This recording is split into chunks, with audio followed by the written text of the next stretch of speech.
Don't forget to like, subscribe and share the videos. Hello all, welcome to Ganesh AS Academy. This is the special session. In this session, we will discuss about the previous year UPSC Mains Questions. Okay, so here we will discuss about what are the things you need to follow and what are the certain important terms you need to know, and also we will discuss about certain template intros. So there are many subheadings. You know the syllabus of the UPSC Mains. So in that syllabus, for example, you consider that it is in economy, it is considering of poverty, means what are the intros, template intros you can prepare before going to the exam. So there will be certain questions definitely will be there about a poverty or unemployment, anything. So it is better to have certain template intros, like what is poverty, or else what is relative poverty, what is absolute poverty, or the data, how many people are rest in the below poverty line. When it comes to the employment, you need to know about the ILO report, NSSO report. So these are the certain things you need to know before you are going to the exam. So by the way, you can prepare with certain template intros and template conclusion. You can quote that. So that will reduces your brainstorming process. Time spent on the brainstorming process. For example, there is a question for 10 mark. Okay, there is a 10 mark question. For that, you have to think about the intro, body of the letter, and then conclusion. But if you ready with certain template intros and template conclusion, means it is going to reduce your brainstorming time period. So by the way, it will helps you. So consider that even if it is reducing your thinking process, reducing the time spending on the thinking process by 4 seconds or 5 seconds for a single question, means that is cumulatively going to help you for a 3-hour process of that will give you the time period of at least 1 minute or 2 minutes extra time. That will definitely going to help you to get certain extra marks. So for the reason only, you have to ready with certain template intros and template conclusion. At the same time, you have to ready with certain template answers also. For example, what are the causes for the poverty in India? What are the consequences of the poverty in India? Why still Indian society is against women? Why this much of crime happens against women? What is the status of the children in India? So what is the why there is a certain discrimination even after 75 years of independence against SC/ST community? There are reservation system, everything was there. Why? So these are the certain template answer you should have before you are going to the exam. That will helps you to reduce certain time spending on thinking the answer. So these are the things you need to have it. We will discuss it and we will share certain data. So that is also you can use it. When it comes to this question, okay, we are going to discuss about a certain question about the gender budgeting. In that we will share certain data that will be helpful for your upcoming exam. Okay, so let's begin the session. Women empowerment in India needs gender budgeting. So first, the question is saying about the women empowerment in connect with the gender budgeting. So this is the most important thing. What are the requirement and status of gender budgeting in the Indian context? So second part of the question is what type question? What type? And it is saying that requirements and then status of gender budgeting as a whole in the Indian context. So first thing, it is a 12.5 mark question. It was asked in 2016. So it is a 200 words question. First thing you need to know is what is the keyword. What is the most important keyword in this question? It is not a woman empowerment. The question is about the gender budgeting. So, first of all, you need to find the keyword of this question. So, that keyword should be the base for your intro. So, try to find keyword for every question. By the way, you can give the good intro for that question. Some of the aspirants will do what they will do is they will speak about the women empowerment. I am not going to say it is a wrong intro, but when it comes to getting a extra mark means it is better to go with the keyword. So the question is about the gender budgeting. So the intro should be related to that gender budgeting. So what is simple as that of intro should be like, what is gender budgeting? That should be the intro. I gave the definition for gender budgeting. You please pause that video and note it. Okay, which means it is a tool that the government used to assess how budget decisions impact the gender equality. It involves analyzing the budget through a gender lens, restructuring revenues and expenditure, and setting objectives to address the gender inequalities in the society. So, actually, you have to add another important data is from 2005 we are following this gender budgeting. That is also important data you can quote. From 2005-6 budget we are following this gender budgeting concept. So afterwards, every ministry, every department, they have to establish a gender management cell in their department. So by the way, they also have to contribute in this gender budgeting process. So first of all, you need to know what is the gender budgeting, how they will do the gender budgeting, that you have to know. Consider that the government is spending, for example, for a Ministry of Education, government is allocating 100 crore. Okay, so the Ministry of Education, for the Ministry of Education, the Parliament is allocating 100 crore in that budget process. So this is the normal thing. This is the normal budgeting process. Okay, so it is like a revenue expenditure, or else you can say it is a capital expenditure, anything you want. In this, how the gender budgeting is going to play is, when it comes to gender budgeting, they are spending 100 crore. So they will measure how much dropout of male and female reduced. Okay, consider that the dropout of the male reduction rate is higher than the dropout reduction rate of the female means, so there is a large women dropout still in this education system. So what they will do is they will find the reason for it. Okay, by finding the reason, they will spend more on that and try to reduce the dropout of the women or a female. Okay, so the money will be spent on to reduce the dropout happening for the women. Okay, or else I just give the easy example.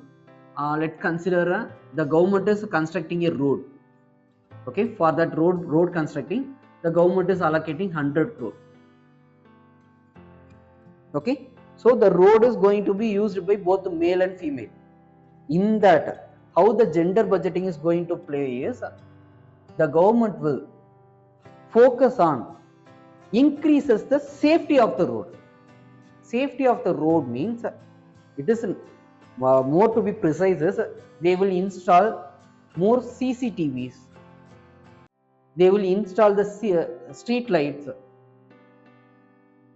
Okay, So CCTV and then street lights. So this will increases the women's safety.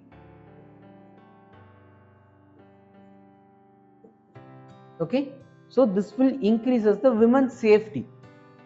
So that is called as gender budgeting. Spending on the road, constructing the road, okay, that is the normal process. That is the normal thing about the budgeting process. But when it comes to gender budgeting, they will specifically focus on the certain issues faced by the women. Okay, and by specifically focus on that, they will spend certain extra money and they will care for the women. Like this. Okay, so installing the CCTVs and then street lights. So these are the certain things. Or else I will give the certain another example is the government is spending the money on the metro projects.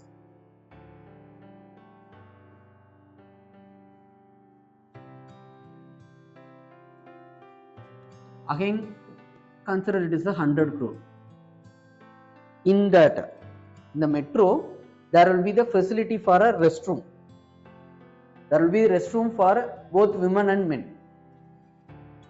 But at the same time, what is gender budgeting is they will focus on the certain issues faced by the women. So they will construct the breastfeeding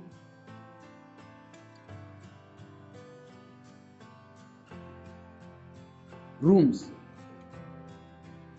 They will provide the free sanitary napkins.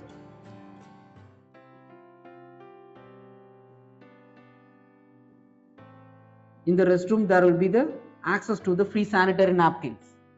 So this is called as gender budgeting. They will spend on this also. Simple as that. The project is about the metro construction. In that, they will specifically focus on the certain issue of the women. And they will spend for that also. That is called as gender budgeting. Simple as that. Okay. So this is what the government is doing. So it is going to create the gender equality and equity. So this thing was followed by the government of India from 2005 to 6.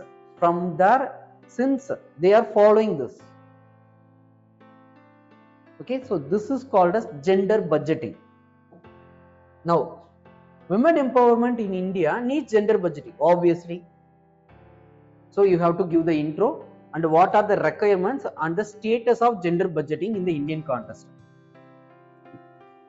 So you have to explain what is gender budgeting and you can give certain examples like this. Metro project, there is a breastfeeding rooms and also the sanitary napkins. So these are certain things that are going to enhance the gender equality in the society. This is the simple thing you can say within a para of line. Okay. Next, what are the requirements and the status of gender budgeting in Indian context? So the status. As of March 2024, women in India contributes 18% of the country's GDP despite making 48% of the India's population. So this is the inequality, gender gap. Here you can speak about lot of things. Gender gap report, gender parity, okay, female labor participation rate. Okay, so there are lot of things you can speak because the question is about what are the requirements. First of all, you need to say about the requirements. For example, the requirement is they are 48% of the India's population, but they are contributing only 18% of GDP. What if this 18% is increased to the 40%? Which means the Indian economy will grow like anything. Okay, already IMF tagged India as the fastest growing country. So if the women participation is increased, means India definitely be the it is easily beat the Germany in the economy. Okay, already India in the 4th place. India can easily move to the 3rd and 2nd place if the women participation is increased. For that we need the gender budgeting. Okay, so that is the requirement. This is how you have to address the answer. Okay, so first of all you have to say the requirement, why we need it, and also you can speak about the care economy.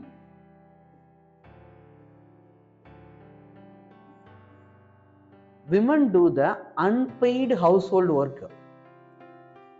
Okay, so women do unpaid household work, that itself contribute around 17 to 18% of GDP. But it is unpaid one. What if this thing is paid? Okay, so for women they get paid means it is going to be contributed as a education for children, health of the family, savings. Okay, so there are n number of things will happen that will leads to the increases in the economy. There will be the huge economic growth will happen. Okay, because it will stimulate the cycle of the economy. So the reduction in the consumption expenditure, and there will be the growth in the capital expenditure of the household. So the household sector will focus on the capital expenditure. So if the household sector is going to focus on the capital expenditure means that will have the huge positive consequences in the economy. So that is why we need gender budgeting. Okay, so you can quote this care economy, you can quote about the GDP contribution. So this is the way you have to address the answer. So the answer should be more of data. What will the some of the aspirant will do is they write this question in the point of the Indian society. So the answer would be more of like a patriarchal society. So these kinds of words they will use. Don't do that. It is an economic question. So you have to quote more of data, like what is care economy, how much that GDP is related to the care economy, how much GDP contributed by the women, and also you have to speak about the India's position. Okay, India is in the 4th position. If women participation is increased means India easily can beat the Germany, and they will move to the next level. So this is how you have to address the question. Okay, next. So that is the requirement part, and then next part is the status. When it comes to the status, so already by this thing also you can say that you conveyed that the status is very poor, and also you can add another data as female labor force participation rate. In that 77% is male is participated in the labor force, and there is only 32% is participated by the females.